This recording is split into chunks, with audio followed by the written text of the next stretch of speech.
मिल्लत इस्लामिया के पासबानों, काबिल कदर बुजुर्गों, पुरशगो जवानों, बिलखुसूस रौनक स्टेज सादाते किराम,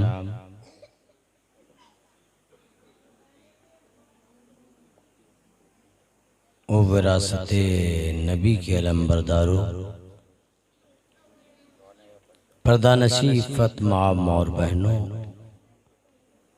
हाजिर नाज़रीन, अस्सलामु अलैकुम व रहमतुल्लाहि व बरकातुहू।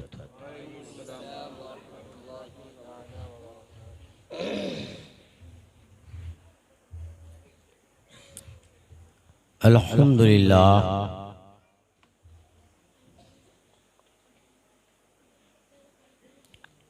अल्हम्दुलिल्लाह वलिय्यिही वस्सलातु अला नबिय्यिही व अला आलिही व सहबिही व हिज़्बिही, अम्मा बाद।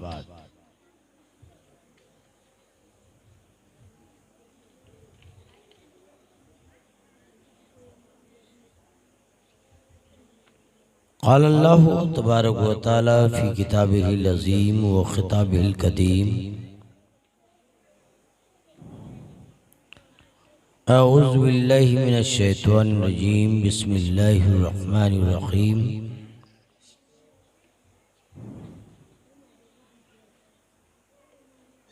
इन्नी जाइलुन फ़िल अर्दि ख़लीफ़ा। सदक़ल्लाहु मौलाना अज़ीम व सदक़ रसूलुहुन नबियुल करीम व नहनु अला ज़ालिका लमिनश शाहिदीन व शाकिरीन वल्हम्दुलिल्लाहि रब्बिल आलमीन।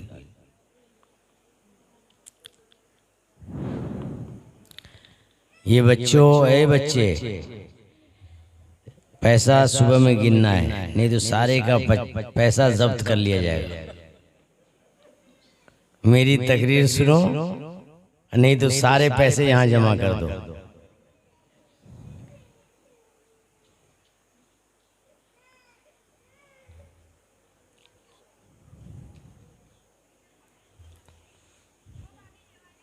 आइए हम और आप इंतहाई अकीदत व मोहब्बत के साथ अपने आका और मौला की बारगाह में अपनी अकीदत व मोहब्बत का नजराना बशक्ल दुरूद व सलाम पेश करें और पढ़ें अल्लाहुम्मा सल्ली अला सय्यिदिना मौलाना मुहम्मदिन व अला आलि सय्यिदिना मौलाना मुहम्मदिन कमा तुहिब्बु व तर्दा बिन तुसल्ली अलैहि। हजरात, काफ़ी देर से आप दबिस्ताने शब्बीर व शब्बर के चमन के फूलों से और उसकी खुशबुओं से आप के मशामे जाम मुअत्तर हो रहे थे।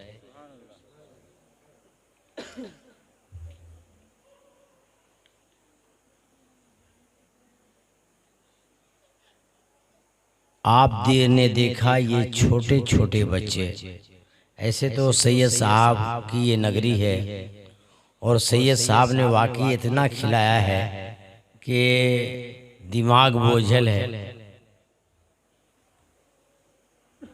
अब हम देखते हैं कि सैयद साहब का खाना भारी होता है कि मैं भारी होता हूँ।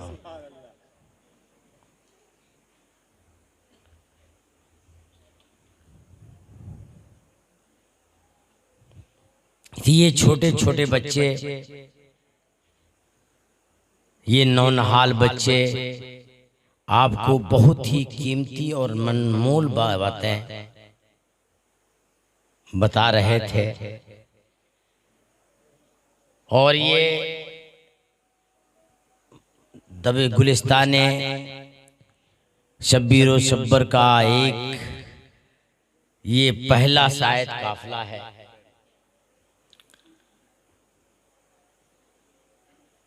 जो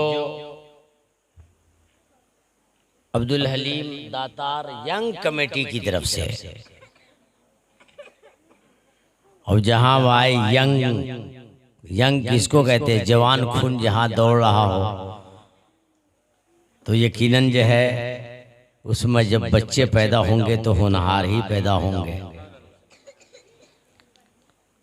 बड़ी खुशी हुई, मसरत हुई। यही 15 साल पहले कुसुम्बा की हालत और थी और अभी बड़ी तब्दीली मैंने देखी, बाजार भी देखे और लोगों में तहजीब व तमद्दुन की बातें भी देखी और ये मदरसा का ये नाम फूलता फलता हुआ चमन भी देखा। बड़ी खुशी हुई।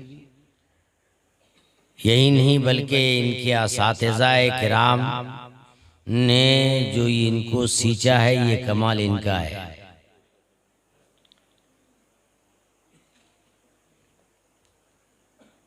दोस्तों, ये तालीम ताल्लुम, सीखना और सिखाना, ये दो लफ्ज है और बहुत ही आसान है, लोग बोल देते हैं, लेकिन प्रैक्टिकल की दुनिया में ये बहुत भारी बोलते हैं ना, सीखना और सिखा देना, तालीम और ताल्लुम। मगर दोस्तों, ये तालीम देना भी आसान नहीं और तालीम लेना भी आसान नहीं। और हकीकत में ये कसबी भी है और वहबी भी है। इसमें मेहनत का भी हक होता है और मेहनत तो बहुत करते हैं, नाकाम हो जाते हैं जब तक कि फजल इलाही नहीं होता। तो ये इल्म जो है कुछ कसबी भी है और कुछ वहबी भी है कि फजले इलाही शामिल होती है। उस्ताजों का अदब होता है, माँ बाप की दुआएं होती है, बड़ों का जहां अदब होता है जिन बच्चों में, तो दोस्तों उसकी राहें आसान हो जाएगी।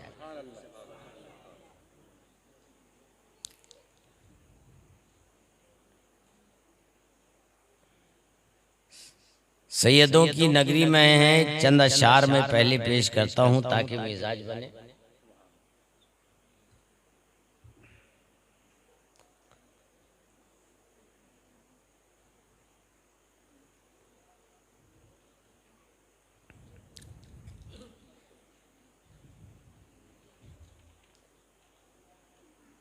कभी कतरे लुटाते हैं, कभी दरिया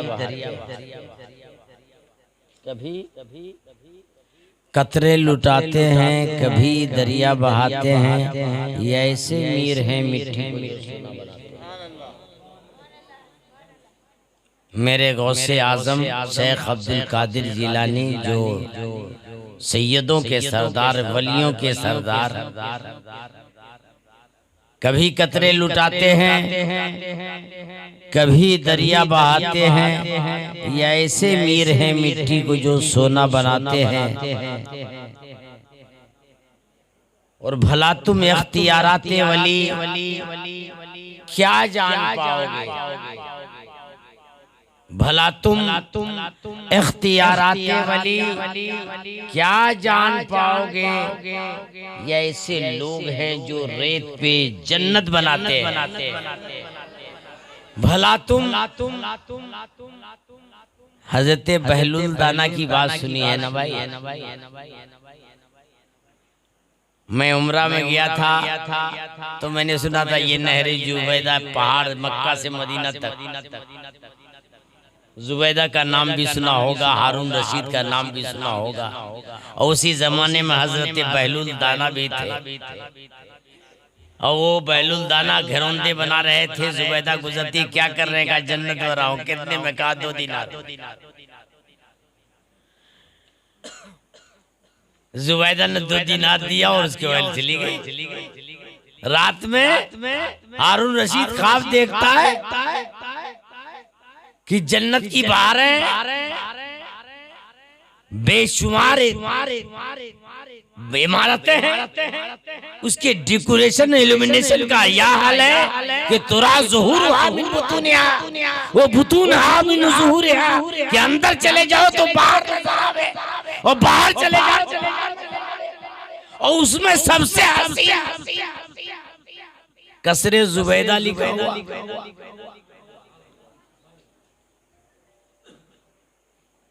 हारून रशीद ने कहा कि मेरी ही बीवी का तो माल है। आगे बड़े फरिश्तों ने रोक दिया, कहा कि क्यों? कहा कि ये कसरे जुबैदा है, दुनिया में जाओ जुबैदा के पास, या नहीं। कहा क्यों?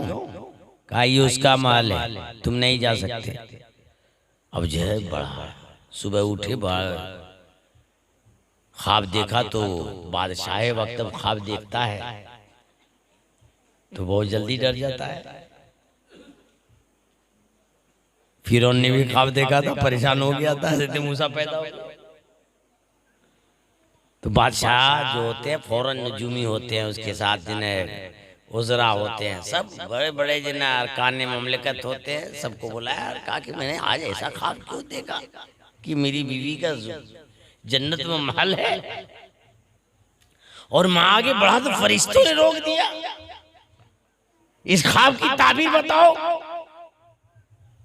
अब जो है उलमाए किराम भी हाजिर है, अरकान ममलिकत भी हाजिर है। कहा कि ऐसा है कि आप बीवी ही से पूछ लीजिए, कुछ न कुछ ऐसी नेकी जुबैदा ने जरूर किया होगा जिसकी वजह से ये चीज आपको देखने को मिली। बुलाया जुबैदा को, गए अंदर हरम में, और अब जुबैदा से पूछा कि बता ये कि क्या तूने ऐसा किया है कि मैंने ऐसा ख्वाब देखा। कहा कि हजरत बहलूल दाना घरौंदा बना रहे थे, मैंने पूछा क्या बना रहे थे? जन्नत। मैंने 2 दिनार में जन्नत। अरे जल्दी चल, मुझे भी खरीदवा दे, मुझे भी खरीदवा दे। अब जो ये गए, यही तो कहते हैं अल्लाह वाले जो है दिल देखा करते हैं।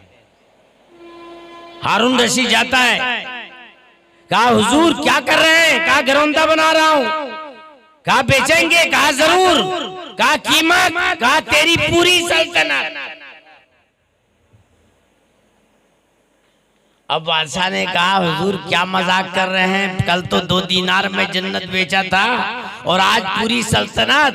कहा कि हाँ, जुबैदा ने बेदेखे लिया था और आज तुम जन्नत देख कर आए हो। बेदेखे 2 दीनार में जन्नत मिलती है, लेकिन देखने के बाद आज तेरा इम्तिहान है कि तू जन्नत लेता है या सल्तनत लेता है। इसलिए तो मैं कहता हूं कि भला तुम इख्तियाराते वली क्या जान पाओगे। ये ऐसे लोग हैं जो रेत पे जन्नत बनाते हैं और कलामे पाक में ला खौफ इनकी शान में आया। कलामे पाक में ला खौफ इनकी शान में आया। कलामे पाक में ला खौफ इनकी शान में आया कि दरिया हो के शोला हो, मुसल्ला ये भी कि दरिया हो। ये भी एक वाकया की तरफ इशारा है। हजरत जुनैद बगदादी का ये हाल था कि चलते मुसल्ला बिछाते, पानी पर नमाज पढ़ लेते, खुशी से चलते, दरिया भी चाहे और दरिया आ जाता तो भी रुकते नहीं, चल देते। अब एक मरतबा ऐसा हुआ कि हज़रत जुनैद बगदादी रहमतुल्लाह अलैह, जिन्हें हमारे गौसे आज़म के अकाबिरीन में से बहुत पहले हज़रत मंसूर अल हक का फतवा देने वाले ये हज़रत जुनैद बगदादी हैं। हज़रत इमाम शिबली हज़रत जुनैद बगदादी का ज़माना है। एक शख्स आया कि हुजूर मैं भी चलना चाहता हूँ। कहा कि ना मेरे पीछे। कहा कि पानी है। कहा कि ऐसा घबराने की बात नहीं, या जुनैद या जुनाद कहता हुआ चला। अब या जुनैद कहता हुआ आगे बढ़ा। अब जब बीच दरिया में आया तो शैतान ने कहा कि अरे ये जुनैद कहे या अल्लाह, और तू या जुनैद। तू भी अल्लाह कह। अभी अल्लाह कहना से डूबने लगा। जुनैद वादी पलट कर देखे, क्या बात है भाई? कहा हुजूर मैं डूब रहा हूं। कहा कि अभी तू जुनैद तक नहीं पहुंचा, खुदा तक क्या पहुंचेगा? हैं?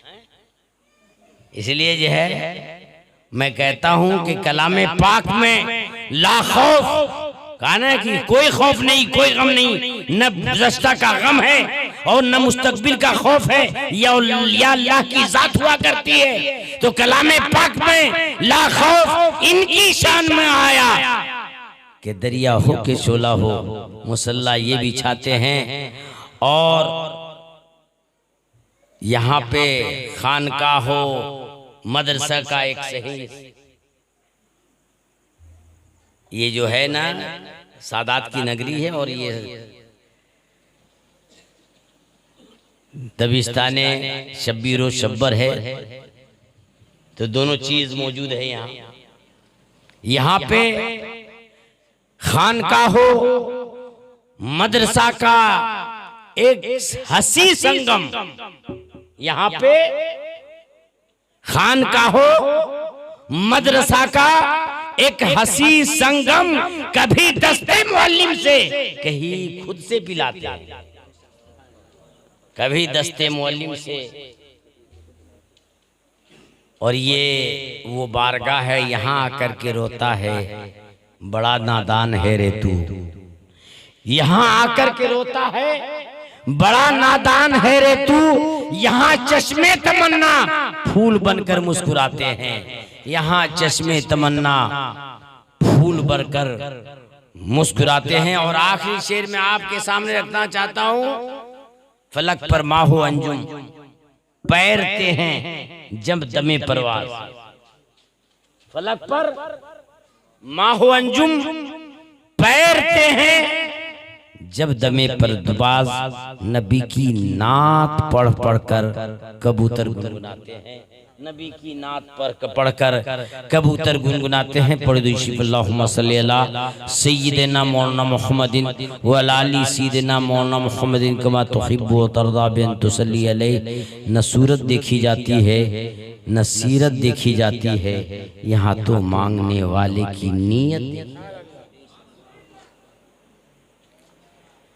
हजरात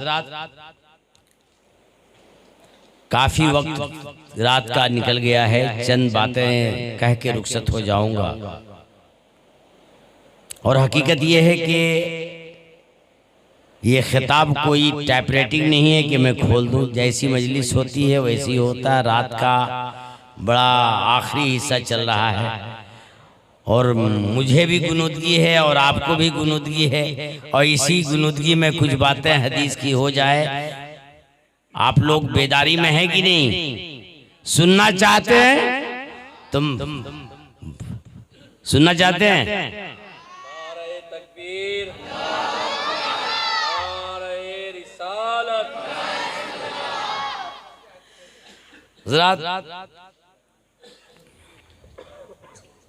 एक नबी की हदीस है। हदीस बोलना और है, सुनना और है, और समझना और है।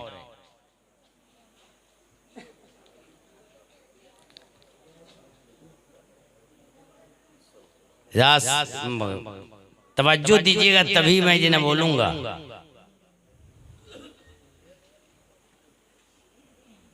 इसलिए कि ऐसे वैसे की बात नहीं है, मेरे आका की बात है।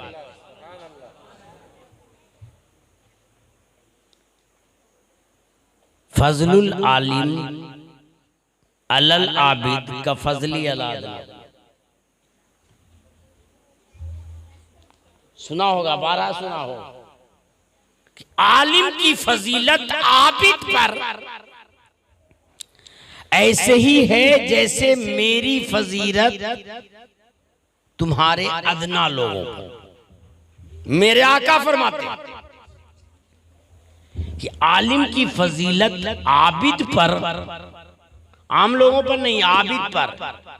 आबिद कहते हैं अल्लाह की इबादत करने वाले, सुजूद नियाज लुटाने वाले, रुकू और सुजूद करने वाले, है ना, रब की बारगाह में के इताअत 4 लोगों को आबिद कहा जाता है ना। तो ऐरे जो नमाजी नहीं पढ़ते गुनाहों में उसी नहीं, बल्कि कहते हैं कि आलिम की फजीलत आबिद ऐसे है जैसे मेरी फजीलत तुम्हारे अदना पर। अब ये बताइए कि मेरे नबी की फजीलत अदना पर कितनी है? मेरे नबी की फजीलत अदना पर आप देखोगे तो अरबों खरबों दर्जा भी दे दोगे, उससे भी ज्यादा मिलेगा। अरे मेरे आबिदीन पर लाखों सैयदुल आबिदीन, सालेहीन पर लाखों सैयदुल सालेहीन, नबियों से भी ऊपर, इसलिए कि सैयदुल अंबिया, सैयद रसूलों पर भी आला, सैयदुल मुरसलीन। अरे हद तो ये है कि हजरत जिब्रील तायरे सिदरा बुलबुले सिदरा से हम पूछते हैं, ए बुलबुले सिदरा बताओ मकाम मुस्तफा किया है, तो बुलबुले सिदरा बोलते हैं अफा का हाकिर दीदाम मारे बुतावर दीदाम बिस्यार खूबा दीदाम लेते। अब बताओ कि जब हजरत जिब्रील अमीन जिसने 14 तबक को उलट पलट कर देखा, जिसने आदम को देखा, आदमियत को देखा, जिसने शीश को देखा, आदम से पहले जिन्नातों को देखा, जिसने आसमान को देखा, जमीन को देखा, सारी कायनात पर रिसालत और पैगंबरी का जिसने हक अदा किया हो, सारी दुनिया को देखा हो, वो कहते नजर आए कि नबी हमने सबको 14 तबक को उलट पलट कर देखा है मगर तेरे जैसा नहीं देखा।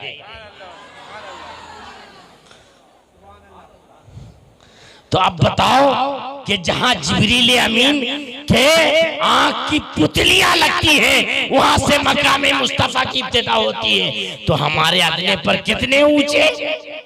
मगर मेरे नबी फरमाते हैं कि आलिम की फजीलत आबिद पर ऐसे ही है जैसे मेरी फजीलत तुम्हारे अदना लोगों पर। अब अंदाजा कर लिया ना। अच्छा एक बात की मुझे समझ में नहीं आया, ये हदीस पढ़ तो दिया मगर समझ में नहीं आया, बोल देते तो इसको प्रैक्टिकल तौर पर समझना। मैं गया पावा भाई कानून विभाग के पास और कहा कि मुझे मकान बनाना है। कहा कि अच्छा कैसा बनाना है, तो हमने बताया अपना ऐसा ऐसा। कहा कि अच्छा आर्किटेक्ट को बुलाता हूं। एक बढ़िया आर्किटेक्ट को बुलाया और उन्होंने बताया कि देखिए आप अपने से बनाएंगे तो उल्टा सीधा बना देंगे, जगह भी ज्यादा गिरेगी। आर्किटेक्ट बनाएगा तो बड़ा सोच समझ के बनाएगा, है ना भाई।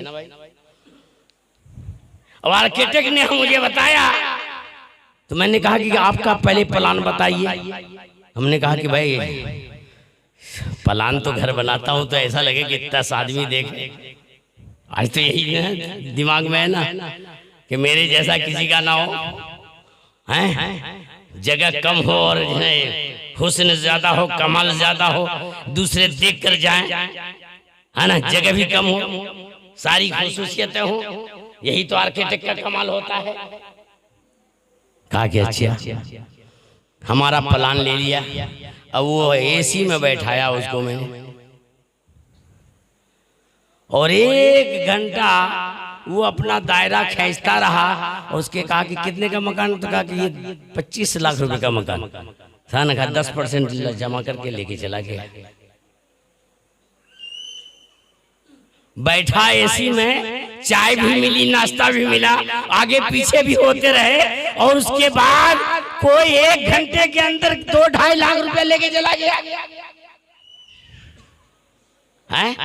और वही अब मजदूर उस मकान को बनाना शुरू करता है तो वही ईंटा ढोने वाला सुबह से लेकर शाम तक पसीना बहाता रहता है और मिले उसे 500, 2 बात भी मिले, अरे बैठ गया, काम नहीं करता है, काम चोर है, बातें भी सुन रहा है, पसीने भी बहा रहा है, लेकिन सिर्फ 500। अब ये बताइए कि इसको कम क्यों और ये एसी में बैठकर ज्यादा क्यों? तो बात यही कहेंगे ना कि ये ईंट ढो रहा है, जरूर मिस्त्री ईंटा लगा रहा है बहुत, मगर उसे मालूम नहीं है कि कैसा बनेगा,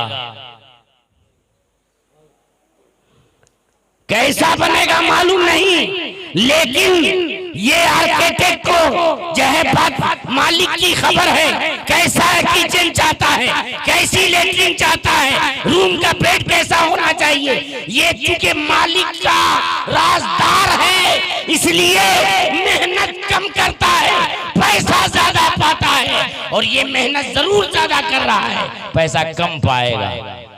तो दोस्तों हकीकत ये है कि आलिम जो होता है, चूंकि इल्म ये खुदा की सिफत है, अलीम व खबीर खुदा की जात है, और वही जाती इल्म जो खुदा के पास है उसी के मजहर हम और आप हैं, उसी के मजहर हम हैं। तो जो बादशाह की सिफत लिए रहेगा, जो बादशाह की सिफत वाला होगा, जो बादशाह की सिफत का मजहर होगा, वो बादशाही का मकाम रखेगा, और जो मेहनती मजदूर की सिफत रखेगा उसको मजदूर ही का दर्जा मिलेगा। इसलिए मेरे नबी ने फरमाया फज़लुल आलिम अलल आबिद का फज़ली अला अदनाकुम, मेरी आलिम की फजीलत आबिद पर ऐसे ही है जैसे मेरी फजीलत तुम्हारे अदना लोग। इसलिए कहा गया है कि अलैकुम बिमुजालसतिल उलमा व इस्तिमाए कलामिल हुक्मा, ये लोगों तुम पर फर्ज है। अलैकुम को नहीं समझा है, कुतिबा अलैकुमुस्सियाम कमा कुतिबा अलल्लज़ीना मिन क़ब्लिकुम, है ना, या अलैकुम फर्जियत को बताता है। तुम पर नमाज फर्ज किए गए जैसा अगलों पर फर्ज था, वैसे ही मेरे नबी फरमा रहे हैं अलैकुम बिमुजालसतिल उलमा व इस्तिमाए कलामिल हुक्मा, हे लोगों तुम पर जो है उलमा की हमनशीनी ये फर्ज है, और हुक्मा की बातों को सुनना फर्ज है। अच्छा एक बात ये कि उलमा के सामने सिर्फ बैठना कहा है, सिर्फ बैठना, और बैठ करके अगर कोई सीखे और समझे फिर उस पर अमल करे, ये तो जो है समझ लीजिए कि जो है बहुत सी बड़ी बात। लेकिन सिर्फ बैठना मेरे नबी की बात है, एक एक लफ्ज जो है बहुत चुन चुन कर बोलते हैं, जिसको नबी सारी कायनात जो है जवामुल कलिम कहती है। एक एक लफ्ज बोलने में बड़ी हिकमत है, हमारी तरह नहीं कि बोल दिया कुछ समझ में आया नहीं, ऐसी नहीं है। मेरे नबी को जवामिउल कलीम कहते हैं, वो और है जो कहते हैं और मुहावरे में बोलते हैं कि समुंदर को कूजे में समा दिया है। ये दोस्तों एक मुहावरा है, मेरे नबी की क्या बात है। मेरे नबी के चरणों में रहने वाला एक खाजा जो है पूरे अना सागर को प्याले प्याले करके दुनिया को बताते है कि ये मेरे नबी की बात तो छोड़ो, मुझ में जब इतनी ताकत है कि सागर को प्याले में ला सकता है, तो मेरे नबी जो है समुंदर को एक लफ्ज में क्यों नहीं।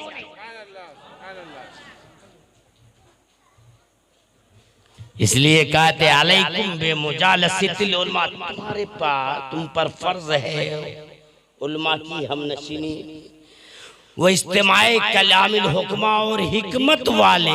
हुक्मा किसको कहते हैं? जो बड़े अहले फिक्र हो, अहले तदब्बुर हो, इल्म वाले हो, उनकी बातों को गौर से सुनना, ये तुम पर फर्ज है। आज ये दोनों चीज हमारे पास नहीं, ये चीज खत्म हो चुकी है। समझ रहे ना, न हम उलमा के साथ बैठते हैं और न हम उनकी बातों को गौर सुनते हैं। अरे माँ बाप की बातें गौर से नहीं सुनते, है ना। आज के बच्चे क्या कहते हैं, अरे अब्बा का दिमाग खराब हो गया। अरे जो उंगली का पकड़ के जब जो है सिखाना सिखाया चलते नहीं थे तो उस वक्त जिन्हें तुझे चलना सिखाया हो, आज वही बाप जो है कहता है कि इसका दिमाग खराब हो गया, कुछ नहीं जानता। अब बाप भी क्या करे भाई, मुस्कुरा के रह जाता है। दुनिया देखा, नशेबो फराज देखा, और तू बेटा जिन्हें आज अभी तुझे तो कुछ समझ में भी नहीं आ रहा है और मुझे पागल कह रहा है यही मोबाइल देखकर।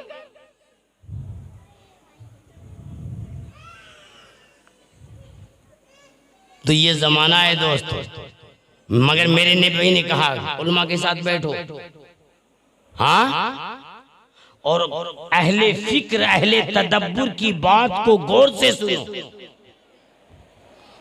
कहा कि क्या फायदा होगा, अरे इसको तो दुनिया बेवकूफ कहा करती है। आज जो टोपी रख ले उससे बड़ा बेवकूफ कोई दुनिया में है?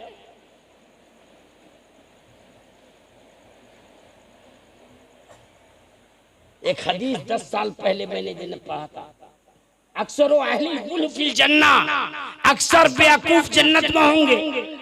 तो मुझे एकदम ही एक हैजानी कैफियत पैदा हो गई कि ये हदीस है भी।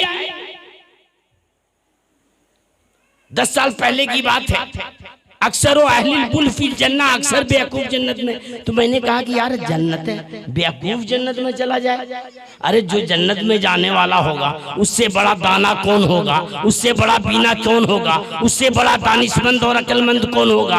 अरे जो कि दुनिया की लज्जतों को छोड़ा होगा वही तो जन्नत का हकदार होगा। जिसने के तकब्बुर को दरकिनार किया होगा वही तो जन्नत का हकदार होगा। जिसने नफ्स के ख्वाहिशात को जो है अपनी एक उम्र कर दिया होगा वही तो जन्नत का हकदार होगा। जो कि दुनिया की ऐशो जिस्मत को बालाए ताक रख दिया होगा वही तो जन्नत का हकदार होगा। जिसने अपने नफ्स के लिए जो है दिन रात जो है अपने को दुनिया से बचाया होगा वही तो जन्नत का हकदार होगा। ये कैसा कहा जा रहा है कि अक्सर बेवकूफ जन्नत में है? जब इस हदीस की तलाश किया तो मैं जामिया अशरफ गया, जब मुख्तार अशरफ लाइब्रेरी देखा और ये हदीस की एक लुगत है, उसमें जब तलाश किया तो ये हदीस सही ही नहीं बल्कि 3 सही हदीस में 3 मोतबर हदीस में।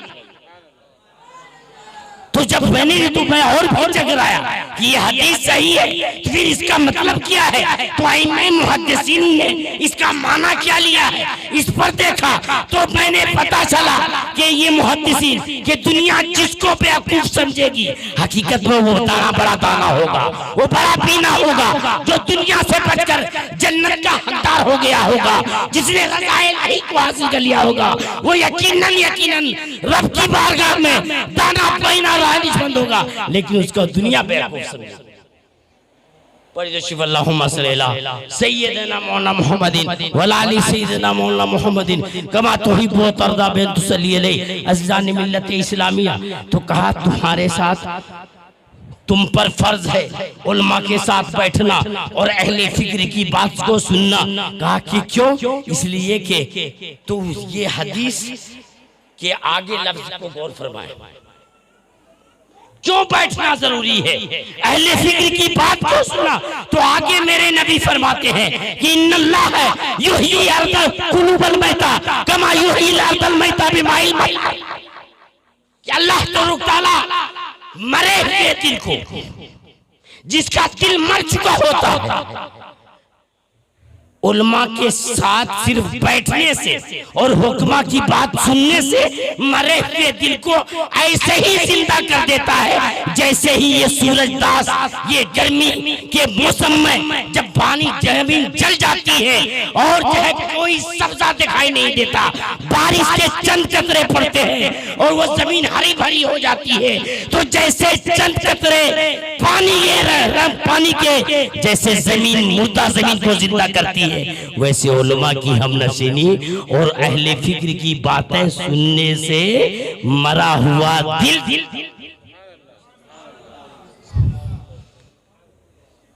अब बताइए आज हमारे अंदर हैं उलमा के साथ आते हैं, क्या कहते हैं 3 तलाक दे दिया 1 2 3। उसके बाद हम पूछते हैं कि 1 2 3 किया तो फिर आया किस लिए? बीवी निकल गई।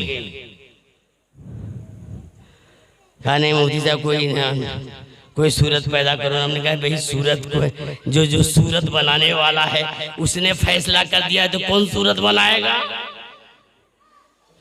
हैं? कुरान में साफ है, फाइन तल्ला कहा फला तहिल्ला लहु मिन बादु हत्ता तनकिह ज़ौजन कह रहा। अगर 3 तलाक दे दे तो बीवी उस वक्त तक जायज ना होगी जब तक कि दूसरे शोहर से निकाह करके हम बस्तर ना हो जाए।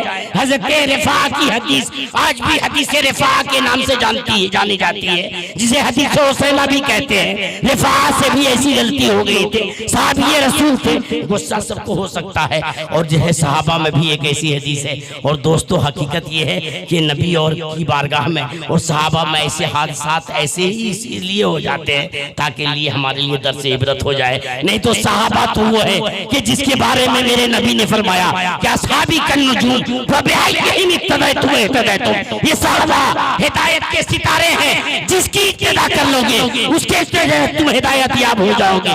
इनसे गलती क्यों? मगर अल्लाह तआला ने हमारे लिए एक मिसाल बनाया, रिफा को हमारे लिए मिसाल बनाया। और क्या किया? हजरत रिफा से गलती हो गई और उसके बाद नबी का जमाना है, मुस्तफ़ा जाने रहमत का जमाना है। हजरत नबी ने फरमाया कि ए रिफा अब तुम्हारे लिए जायज नहीं हो सकती है दूसरे से शादी करे। अब्दुल रहमान से शादी की गई। अब जो है एक औरत पर कितना सांप गुजरता है, मर्द पर तय ऐसे ही कि सीना गुजरता है कि सांप लौट गया हो। मगर जानते हो कि ऐसा हुक्म क्यों दिया गया? तुम बंदा हो करके खुदा की इतनी नाफरमानी करो चले, और खुदा एक हुक्म दे तो किसी के सीने पर सांप लौट रहा है, औरत पर बहुत ही शाख गुजर रहा है। मैं आपको बताऊं इसलिए कि सूरह निसा में अल्लाह ताला फरमाता है कितना बड़ा वो हकीम है, कितना वो बड़ा मेहरबान है, कितना बड़ा वो करीम है कि बीवी मियाँ और बीवी के रिश्ते के ताल्लुक से वही मर्द औरत के नफ्सियात के एतबार से हमें हिदायत कर रहा है। कितना हकीम मुतलक है। वो कह रहा है कि इन खिफ्तुम नुशूज़हुन्ना, अगर तुम ए मर्द औरत, ए मियाँ और बीवी के निकाह ज़ौजियत में रहने वालों, अगर तुम्हें एक दूसरे के इनकार का खौफ हो कि शौहर हुक्म की नाफरमानी करेगी, अगर तुझे अपनी बीवी से खौफ हो नाफरमानी का, इन खिफ्तुम नुशूज़हुन्ना, अगर तुमको नाफरमानी का खौफ हो, आज तो सब घर में खौफ है, हैं? ये तो सहाबा का जमाना था दोस्तों। इसी अंदाज में जैसा जमाना होता है वैसे ही अल्फाज इस्तेमाल होते हैं।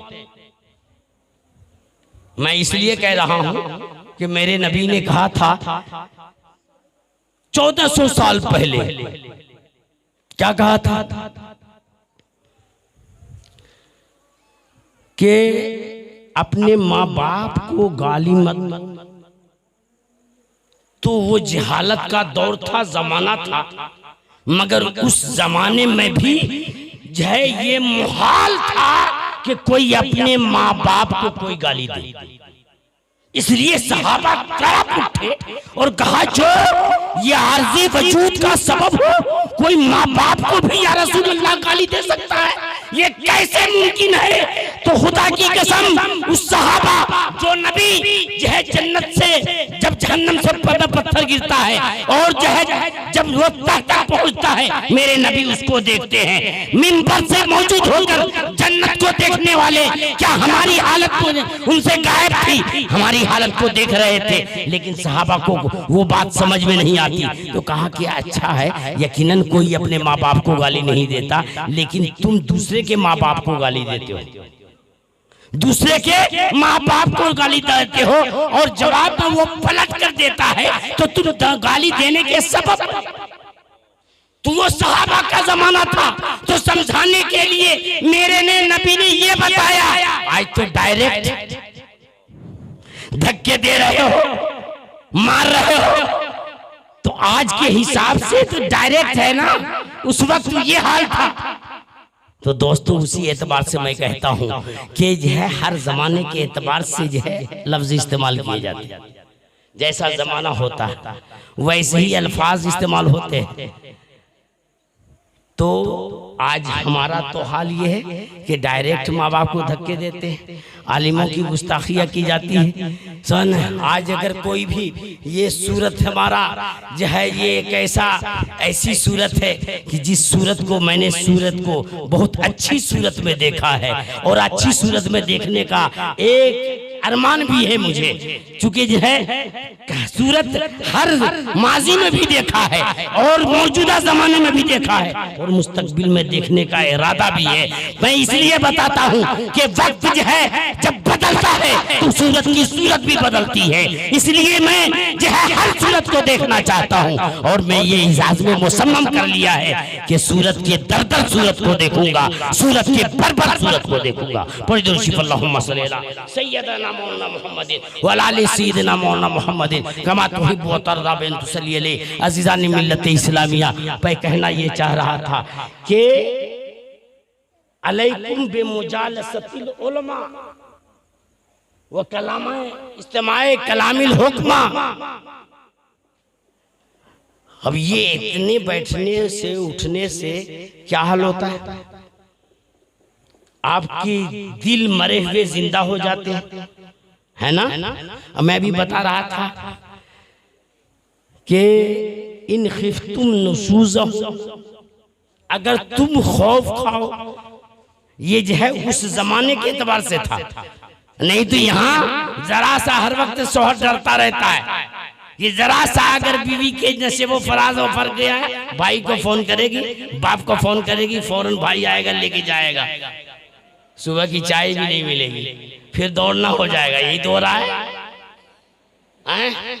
और हमारे देहात को संभा में बहुत कम है। ज्यादा ये मंजर देखना है तो राजन पाटिया में देखो, मेहमानों में देखो, कहीं मर्द गालिब है, कहीं औरत गालिब है। अरे दोस्तों, मैं ये बताना चाहता हूँ कि ये रिश्ता निकाह सिर्फ ये है ख्वाहिशाते नफसानी के लिए नहीं पैदा किया गया है, ये तवालिद व तनासुल भी है, ये मुकम्मल इबादत भी है। दोस्तों, ये हलाल तरीके से रिश्ता ख्वाहिशाते नफसानी अदा करने के साथ ये सुन्नत आदम भी है, सुन्नत अंबिया भी है और सुन्नत मोहम्मद रसूलुल्लाह।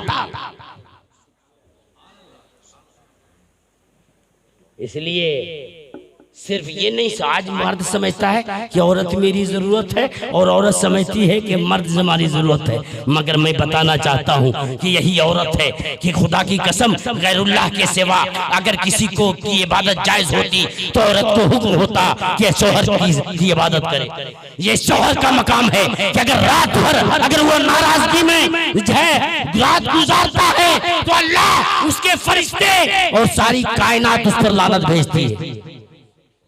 मगर यही नहीं कि सिर्फ मर्द औरत के साथ भी कहा गया है उसके साथ हुस्ने सुलूक करो। ये टेढ़ी हड्डी से बनाई गई है, किससे? जंबे ऐसर से, हैते आदम के जंबे ऐसर से। और ये टेढ़ी हड्डी को सीधा करने जाओगे तो टूट जाएगी, सीधी नहीं होगी। मगर ये नाकिसातुल अक्ल भी है, अक्ल के एतबार से इसलिए कम है कि अगर 1000 औरत कोई गवाही दे मोतबर नहीं, जब तक कि मर्द उसके साथ ना हो, और एक मर्द के साथ 2 औरत। ये इसका मतलब ये है कि अक्ल कम है तब तो एक मर्द के बराबर 2। दीन के एतबार से भी कम है ये कि कोई महीना इसका रोजा मुकम्मल नहीं, कोई महीना इसकी नमाज मुकम्मल नहीं। तो मर्दों, मैं तुमको बताना चाहता हूँ कि खुदावंद कुद्दूस ने तुझे नाकिस नहीं पैदा किया है, बल्कि तुझे मुकम्मल पैदा किया है, तुझे मुकम्मल पैदा किया है। तेरी अक्ल भी मुकम्मल है, तेरा दीन भी मुकम्मल है। और हाल तो ये है कि कोई कुरान खुतबा पढ़ता नजर आता है, अल्लाह जालो कौमुन अलन निसा, मर्द हाकिम है औरत पर। ऐसा तो हो ही नहीं सकता कि अल्लाह ताला हकीम मुतलक हो, आपको हाकिम बनाए और आपको हिकमत न दे। तो ये बात जाहिर है कि तुझे हिकमत भी दिया है। तो औरतों के चंद बोल से कि बाप की औलाद है तो तू तलाक दे दे, ये बात से तू बिखर क्यों जाता है, 1 2 3 क्यों करता है? हमें तो बताना ये चाहता हूँ कि लाख औरत जो है तुमको धमकियां दे, मगर तुम ये बता दो कि हाकिम मैं हूँ। जब तक तू कैसे कर सकती है, तू मेरे हाथ में है और तू मेरे ये चंद लफ्जों से हाथ से निकलना चाहती है, ये हाकिमियत के खिलाफ है। मैं कभी तलाक नहीं दे सकता हूँ। ये मर्दानगी है। और ये मर्दानगी नहीं है कि 1 2 3 कर दो,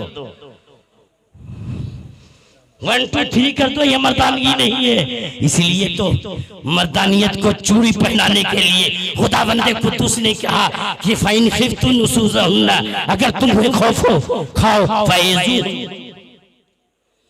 ये औरत नाकिसु तलाक है, वह दीन है, उसको समझाओ, दुनियावी एतबार से समझाओ, हदीस के रसीद की रोशनी में समझाओ, कुरान के दायरे में समझाओ, उलमा के पास ले जाकर समझाओ, जो है बड़े बूढ़ों से समझाओ, जैसे मुमकिन है। ये पहला कदम है कि अगर तुझे बीवी का खौफ हो और अगर वो नाफरमान हो तो पहले से नसीहत करो, पहला समझाओ।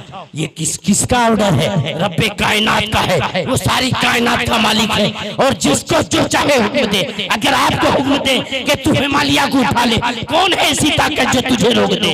वो हाकिम मुतलक है, जो चाहे। ये और बात है कि वो अल्लाह ताला ला युकल्लिफुल्लाहु नफ्सन इल्ला वुसअहा, ये उसका करम है कि अल्लाह ताला जितनी ताकत है उतना ही हुक्म देता है। नहीं तो अगर खुदा चाहे तो चोटी पर पहाड़ सवार करता है, उसकी ताकत को कौन रोक सकता है? लेकिन खुदावंद कुद्दूस ने कहा कि उसको नसीहत करो, ये उसका हुक्म है, पहला कदम है। समझाओ, बुझाओ, हर तरह से चंद आदमी को बैठाकर, मौलाना साहब को ले जाकर, माँ बाप को लाकर, रिश्तेदार को लाकर, कुरान को लाकर समझाओ। ये पहला स्टेज है।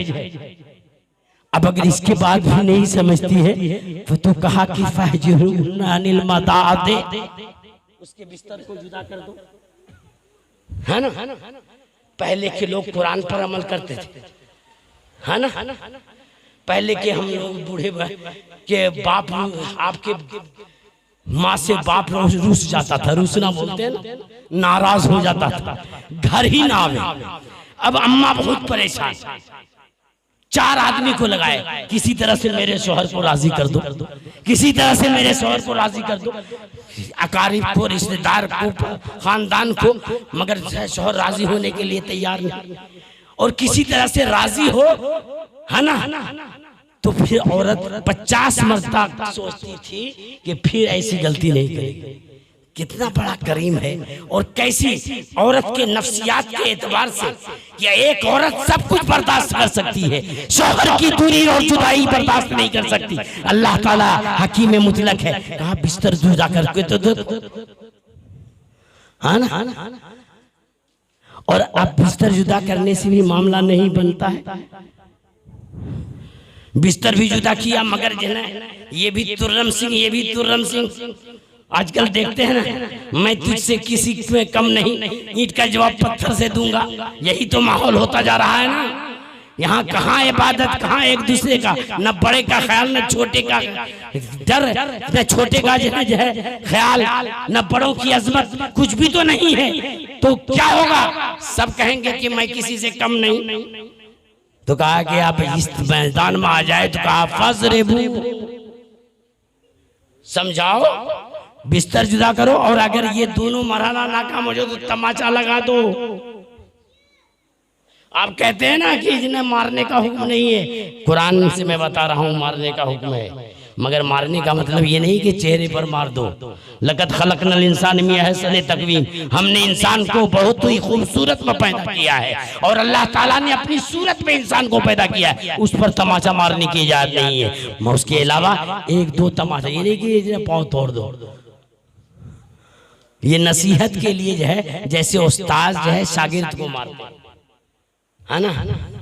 अब कोई उस्ताद जो है बच्चे को मारते मारते डंगा करके पीट दे, तो वो उस्ताद की बात नहीं कर रहा हूँ। नसीहत के लिए सान है, और नसीहत के लिए और हिदायत देने के लिए अगर उस्ताद मारता है तो खुदा की कसम रिवायत में आता है, उलमा फरमाते हैं कि जिस जिस्म पर हिदायत के वास्ते अगर उस्ताद की छड़ी लग जाती है, जहन्नम उस पर आराम हो जाता है ना। आज तो ये है कि मेरे बेटा को क्यों मार दिया।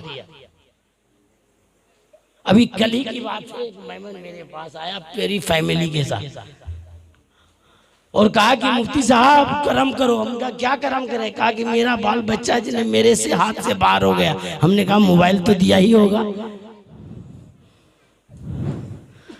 अभी 5 साल पहले आया था तो छोटा छोटा बच्चा था, मखदूम सिन्हा के उर्स में जा रहा था, कह रहा मुफ्ती साहब एक तावील लेते आइए।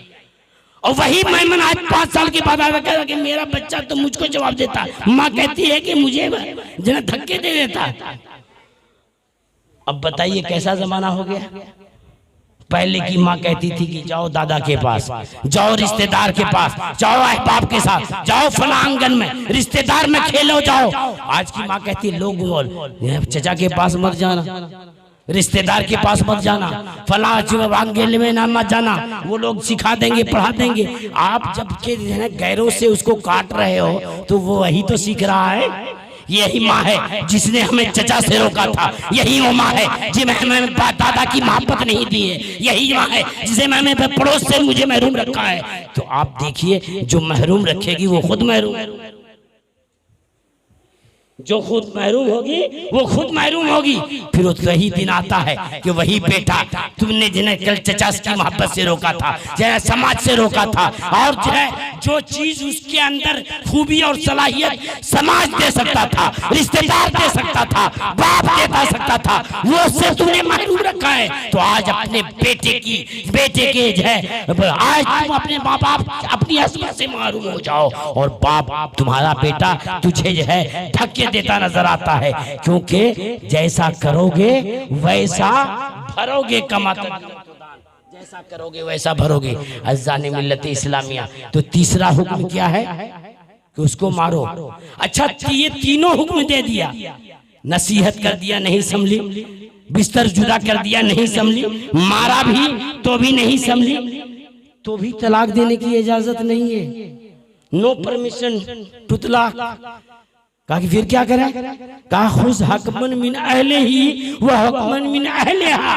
एक पंच इधर से रखो मर्द की तरफ से और एक पंच औरत की तरफ से।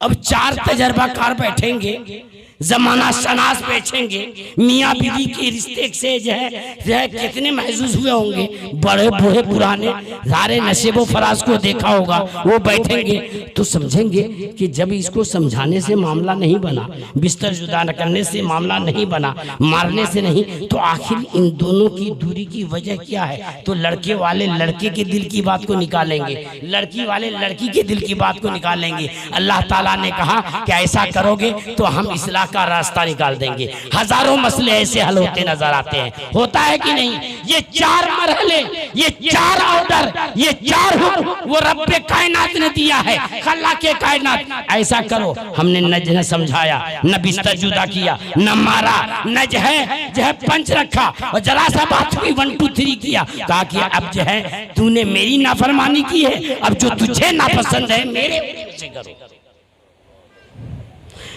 कहा कि अच्छा ठीक है, जिन्हें मर्द ने तलाक दिया औरत को सजा क्यों?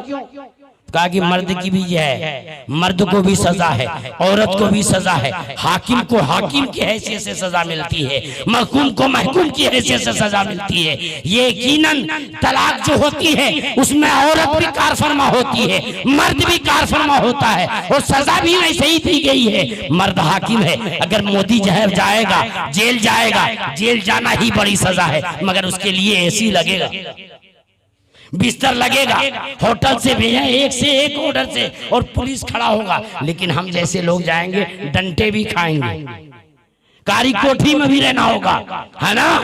तो ऐसे ही चूंकि मर्द हाकिम है, वो इतना ही बर्दाश्त करे कि एक मर्द की मर्दानगी ये है कि उसकी औरत कहीं ना जाए, लेकिन उसने गलती की है। अब खुदा कहता है तुम बर्दाश्त करो, तेरी ये औरत मेरे से जाने दूसरे के घर जाएगी। और जो है औरत के लिए सबसे ये मुकद्दस मोती जो होती है वो इस्मत होती है। अगर वो पारसा है तो एक पे लुटाती है, किसी पे नहीं लुटाती।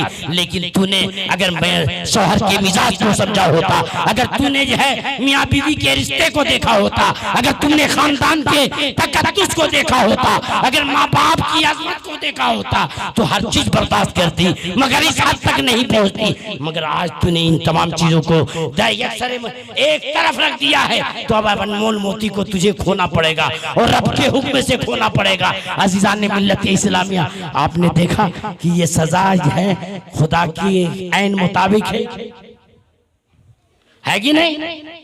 मगर यही चीज बड़ा मुश्किल है। लेकिन जब हम समझाते हैं औरत को कि अरे भाई कबिल तो 3 मरता कहा, तो वो जो औरतें जो तुम्हारे लिए हराम थी जायज हो गई, अब तूने तल्लक तो कह दिया, तो वो पहले जैसे सारी कायनात की औरत है वैसे ही है।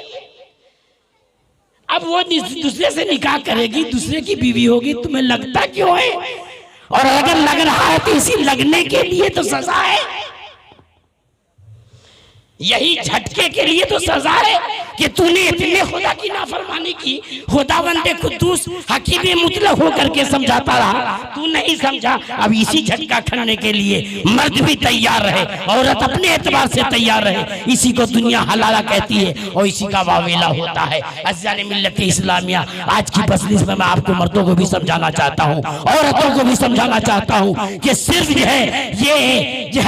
ये ख्वाहिशात नफसानी का जरिया नहीं, बल्कि इबादत की नीयत से आप एक दूसरे का रिश्ता निभाओगे तो दोस्तों दुनिया भी हसीन हो जाएगी और खुदा की बारगाह में कल इसी इबादत की वजह से जन्नत के हकदार हो जाओगे। अज़ान मिल्लत इस्लामिया मैं इसलिए नहीं कहता हूँ, दोस्तों हज़रत उम्मे सुलैम का वाकया पढ़ा होगा।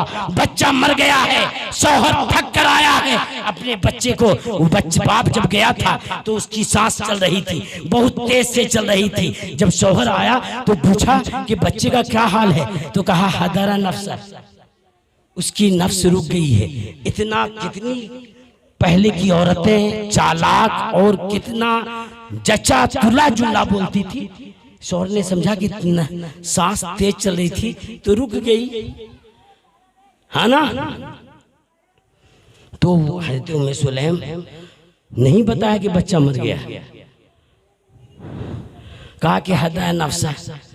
उसके बाद क्या हुआ, अपने शौहर को पानी दिया, वो नहाए, वजू किया, नमाज पढ़े, फिर खाया पिया और फिर उसके साथ हम बिस्तर भी गए। अब जब देखा कि मेरा शौहर एकदम मुतमईन हो गया, तब कहा अब ये शौहर है नामदार, मैं एक मसला पूछना चाहती हूँ। कहा क्या मसला है? कहा अगर कोई हमारे घर में कोई अमानत रखे और दिन या रात के किसी हिस्से में अगर मांग ले तो क्या देना चाहिए या नहीं? कहा कि यकीनन अमानत में खयानत करना बड़ा जुल्म है, जैसे ही मांगे फौरन दे दो। कहा कि मेरा बच्चा भी तो खुदा की दी हुई अमानत थी, खुदा ने ले लिया, अब जो है सीना ले लिया, पकड़ के रह गए। अज़ीज़ान मिल्लत इस्लामिया कैसी औरतें थी, कैसे मर्द थे। सुबह में उठते हैं उम्मे सुलैम और बारगाह रिसालत में पहुंचते हैं तो मेरे नबी जो कहते हैं ए उम्मे सुलैम, ए फला, तुम्हारी बीवी और तुम लोगों ने जो काम किया है तायरे सिदरा बुलबुले सिदरा ने आकर मुझे बता दिया है, अल्लाह ताला तुझसे खुश है। ऐसा करने से खुदा राजी होता है। आज तो जरा सा सर में दर्द हो जाए, बुखार हो जाए तो न शौहर की अजमत है न फला है, दिन रात को बराबर कर देती जो है। घर नहीं बल्कि गलियों में भी चर्चा होने लगता है। बुखार नहीं आया है कि सारे गली को बुखार ज़दा कर देना चाहती है। ये हाल है दोस्तों। इसलिए मर्द औरत से हम कहना चाहेंगे कि इन अजमतों को समझें और रिश्ते निकाह को एक इबादत समझ कर कहें तो दुनिया भी आबाद होगी, आखिरत भी आबाद होगा। अज़ीज़ान मिल्लत इस्लामिया ये तालीम और ताल्लुम का गुलशन मेरी दुआ है कि ये हमेशा आबाद रहे। वक्त नहीं है, ज़्यादा वक्त निकल गए, नहीं तो मैं इस मौजू पर जो है कि जिसकी आयत गरीमा की तिलावत मैंने की है कि इन्नी जाइलुन फिल अर्द खलीफा, कि मैं इसमें खलीफा बनाना चाहता हूँ, ये इतना मौजू इतना वसीतर है कि मैंने इसको छेड़ने की कोशिश नहीं की है। इसलिए कि यही जब अल्लाह ताला ने आदम को बनाना चाहा था तो फरिश्तों से कहा था, ए फरिश्ते मैं अपना खलीफा बनाना चाहता हूँ। ए खलीफा, कहा तजल्लु फीहा मन युफ्सिदु फीहा, क्या तू ऐसे को खलीफा बनाएगा, क्या ऐसे को खलीफा बनाएगा जो भाई भाई का दुश्मन होगा, खुद रेजिया करेगा, फसाद करेगा, एक दूसरे की इहानत करेगा? क्या ऐसे को खलीफा बनाएगा जो कि भाई भाई का दुश्मन होगा? माँ की अजमत का ख्याल नहीं रखेगा, बाप की शफकत का ख्याल न रखेगा, जो उस्ताद की हुर्मत का ख्याल न रखेगा, जो कि काबा की अजमत को पामाल करेगा, जो न मदीना देखेगा न मक्का देखेगा, अरे दौलत के लिए कुरान चलता देखेगा मगर खामोश रहेगा। और ऐसी कौम पैदा होगी कि खुदा की कसम इस्लाम डूबता नजर होगा मगर खामोश नजर आएगी। ऐसी कौम, जब तुम हम और आप ऐसे हो गए हैं तो हमारी औलाद कैसी होंगी, पैदा होगी, ये आप अंदाजा कर लीजिए। तो आप बताना ये चाहता हूँ कि दोस्तों इत्तिहाद पैदा करो, बाहमी उल्फत व मोहब्बत का पैदा करो और इखलास पैदा करो। जब तक इखलास की दुनिया थी, खुदा की कसम जो है ये सहाबा की जमात थी, ये जो है मुहाजिरीन की जमात थी, ये अंसार की जमात थी कि अपनी बीवी को तलाक कर एक भाई को दे दिया करती थी। ऐसा जमाना था, मुआखात का जमाना था, उल्फत व मोहब्बत का जमाना था। अगर कोई इस्लाम का जवाब नहीं देता था तो बेकरार हो जाते थे। आखिर उमर ने अबू बकर सिद्दीक का जवाब क्यों नहीं दिया है? हदीसे रसूल पढ़ते चले जाइए तो खुदा की कसम सहाबा और ताबईन में इखलास की दौलत नजर आएगी। और आज हमारे सामने मीठे मीठे जबान तो जरूर है मगर दोस्तों न सूरत देखी जाती है न सीरत देखी जाती है, यहाँ तो मांगने वाले की नीयत देखी जाती है।